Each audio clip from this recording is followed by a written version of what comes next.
Hi, it's Andrew Wood, and we're staying true to the game today. We're going to be talking about making your PCs different. Make them different from each other. I heard a few people's videos today. I've been watching a few videos.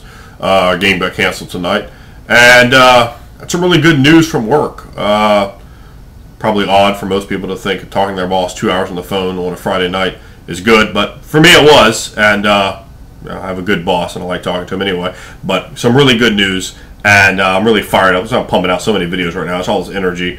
It's 2:30 in the morning, but I can't sleep right now, so might as well put that to good use. And we're going to be talking today about making your player characters that you're creating different. And now, first of all, I'm talking just a wee bit about character design.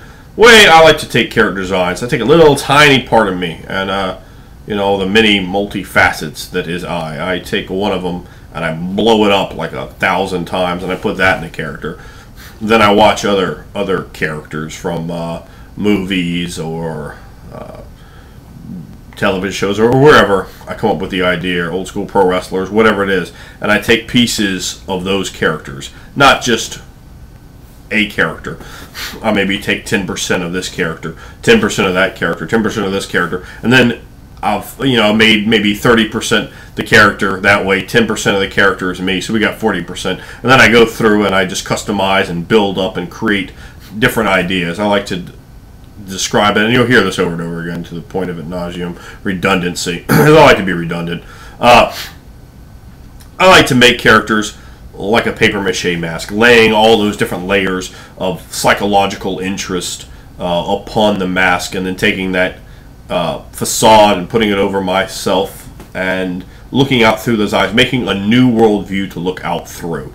Now, this might be a bit complicated, particularly for newer players, and I know very few people like to go to this level, but I'm going to share with you what I do, and maybe you can pick it apart and take a few things from it, or maybe you have some really interesting things that you do, and you can educate us in that in some comments below.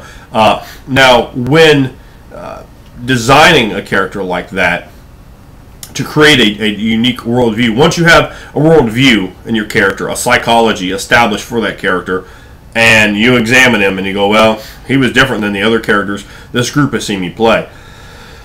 And it really only matters that if there's no one, if you played a character over here in a group that no one from that group is in this group, well, everything you've done in that group doesn't matter. You can reuse those ideas and characters and concepts and such, but you don't want to reuse the same ideas that they've already seen. If your character in the last game was a corporate lawyer, don't make this guy a politician. They're going to come off really close. Go with a redneck truck driving sort of concept, or a rodeo clown, or just come up with something really different, but it's still going to be take a different piece of you and throw it in there for the beginning point and make something that's very different. There's some examples for a modern game. If you're playing Dungeons and Dragons or a game like that, it's very easy. Just come up with a different stat rate to complement the psychology that I've just talked about, and that is intrinsically valuable and important to any game concept, is making a concept for your character, making a worldview, a personality, knowing his likes, his dislikes, what he will do, what he won't do, how he'll react in a situation, and put as much depth and time and thought in the characters you can, particularly if this is something that you're going to be playing in a campaign, not a one-shot or 2 or 3 games. But if it's a real game master with real credentials and you know you're going to be there for a while, make sure he has lots of elements to him, because if you find certain things in your character you don't like, we'll try to push over here and make that dynamic change, and always leave yourself open to have that possibility to dynamically change the character. Now, in a game like Dungeons & Dragons, it's a lot easier to be more original than it is in a game like a World of Darkness game where you're just playing people, because you're just a human. Now you can put a different career, class of person, a different ethnicity or race of person, a different sexual orientation or even gender, and all these add to it, a different religion, and they certainly give you something there, but it doesn't even come close to equating out playing a human in a D&D game and then your next character is an elf or an orc or a hobgoblin or a halfling or a gnome these are entirely different and alien creatures and concepts, and your mindset needs to be different playing them, so you don't just fall into that rut of human and funny hat. I hate seeing players that have not put the time and thought or have the mental energy or creativity to pull off playing something like a lizard man, which is not an easy character to pull off, and you forget that it's a lizard man. It's like the whole scene's painted up, the game master's doing a good job, and you have this guy over here. It's just him. It's just that guy. It's not a lizard man. There's a problem when the character renders themselves so poorly. And a game master, certainly, as a game master, you should always make sure, particularly with the exotic types, the more difficult to roleplay things. Remember, the further away you get from a human, the harder it is to play. If you're playing an insect man or a reptile, these are wholly different sorts of creatures than human beings. So you want to make sure you have a player that can at least reasonably bring that to life so they can believe it. So when we're all looking at what the scene is, we don't just see the one guy standing there in the same clothes he's wearing. We see that character there amongst the mix. Now, when designing a character, think about the weaknesses your last character had. Well, maybe you made a character who had a vulnerability to fire. Well, maybe this character, don't just throw the opposite on there and play like a fire genasi or some of the fire subtype or something like that. Play something very different. But maybe you take a very slight amount in there. You play a character that has extreme amount of skill and crafts and is always fiddling with something, is always working. And you bring props. Props are a great way to distinguish one character from another. I love props in games. I'll pick things up.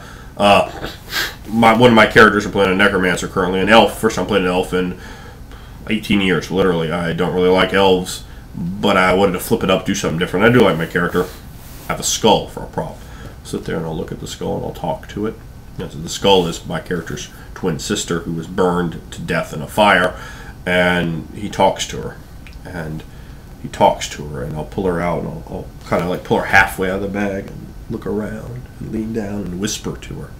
Now, that adds a great element there, and then, of course, it gives the Game Master some opportunity to make her a little less wacky and have her sort of talk back to me, and then lead and help lead the character a little bit in a direction to facilitate making the game easier. I'm all about making a game easier for Game Master because I want the Game Master to keep running the game. I don't want to make the game more complex and hard. I'm not the guy that wants to run off to the very edge of the map. I want to just explore what you want to do. Try to play your Game Master's strengths.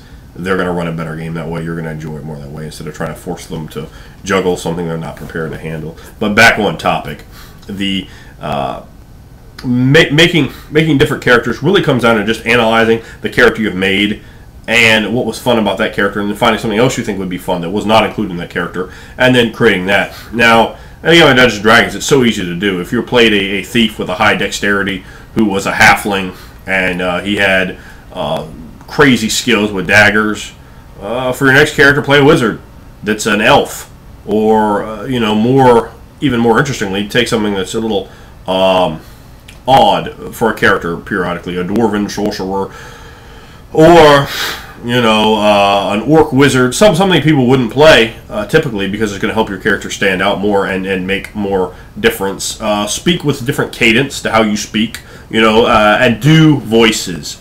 I try to do a voice for every single character. I might bring my voice up and talk in a fashion more like this with a certain character, and I might talk more like this with another character, and then I might talk like this, and then I can do a bunch of silly voices you can all laugh at me for doing. And I have a lot of them in my repertoire. Unfortunately, I'm not as good as my wife, who could literally do an entire animated series. Her voices are out of this world awesome. Best person I've ever played with in terms of being able to render 30 different characters' voices and flip them interchangeably back and forth, and that's amazing. So I know a lot of people get kind of nervous, but everyone can do voices. All of you can. Your voice might not be that great. One of the keys to look for in voices is practice it beforehand. Make sure it's not something that's going to mess your voice up. You don't want to have laryngitis 2, 3, 4, 5 hours into the game, however long you guys play. We usually play at least 5, 6 hours. I'm not even ready till 3 hour mark. I start getting warmed up at that point. So when you're devising a character, think about the strengths he had, the stats. Don't just go, gosh, I love dexterity. It's such a fun numbered stat. Let me keep going with that. Think about whatever stat you dumped last time. Maybe make that one high. One of my current characters has a 8 wisdom because I in real life I'm very prudent and make good choices, and I'm playing a character in a fantasy setting that makes some very bad choices continuously and just trigger reaction. Yes, I'm going to do this, and they won't be talked out of it. Yes, I'm going to do this. Yes, I'm going to keep doing this. That can be very fun for making that action hero sort of character. If you think about most movies, action heroes have low wisdoms. They do things that will not usually work out. Fortunately for them, the movie is usually written in a way that isn't like a role-playing game, and their roles have already been all made for them, so they're usually okay. Or maybe they die in the movie, just depending. But they usually have very low wisdom. I love a low wisdom on a character. It's my favorite dump stat, not to drop the points. I just love playing a character with low wisdom. It's like a bonus, and then if somehow it gets me 1 point somewhere else, it's like a triple bonus. So I like to have that. Some people talk about other favorite stats. My other favorite dump stat is dexterity, because I see so many people just min-maxing dex over and over and over again. It's the most used and abused stat in all the editions of Dungeons & Dragons and in many other games, because it's just so freaking useful. So I'll say, okay, well, I'll play an 8 dexterity character. I'll play a 6 dexterity character. That's fine by me. My favorite stats are intelligence, and then it's sort of a tie for second between strength and charisma. I love all 3 of those stats. So I'll purposely make characters that don't necessarily have that. I do like to play a more intelligent character. If I play a dumb character, they can get a little... I can lose a little bit of interest in them. But if I'm going to play a character with lower intelligence, I'm going to make sure my wisdom and charisma are high, so I have more to role play off of. I really suggest not to play the 10-10-10 intelligence, wisdom, charisma character, or even lower. Those can get very bland and very dull and very boring. And if you're playing a long campaign, you're going to really regret having made those choices if you actually play your stats, which you always should. That's, of course, just good playing. So basically, what I want to say here is examine your character, the character you made, and find something that's very different, dramatically different. Talk in a different way, have different mannerisms, use different facial expressions with the character, and you're going to get a lot of credentials from your players, because it's always the second character people are watching for. You're going to get a lot of credentials from these people once you can render a quality character by talking different, by giving different expressions, by bringing different props. I like to use pictures for my characters, get a completely different kind of picture, play a different race for the character. If you're in a fantasy setting, go with an entirely different sort of class, and you should be able to get 7 or 8 characters out that way that are different, even if your skills at character creation is a bit rudimentary, because there's a lot of facets to me, and I'm sure there's a lot of facets to you. Just take them and develop them. There's a lot of characters you like out there, and grab pieces of those characters and put them in. Don't play a character off television, but play just one piece. Say, isolate one quality of that character you really like that's really appealing to you, and put that in your character, not the whole character, as that's just cheesy. But a piece of it can really help make your character pop, a piece of you, and then just develop up the rest, and really examining it and learning. And you learn a bit about psychology when you start examining the way this character's mind works, and trying to learn a bit more about your own self, and examining how you can portray that in a different way than you're allowed to in real life, and continue to do different things.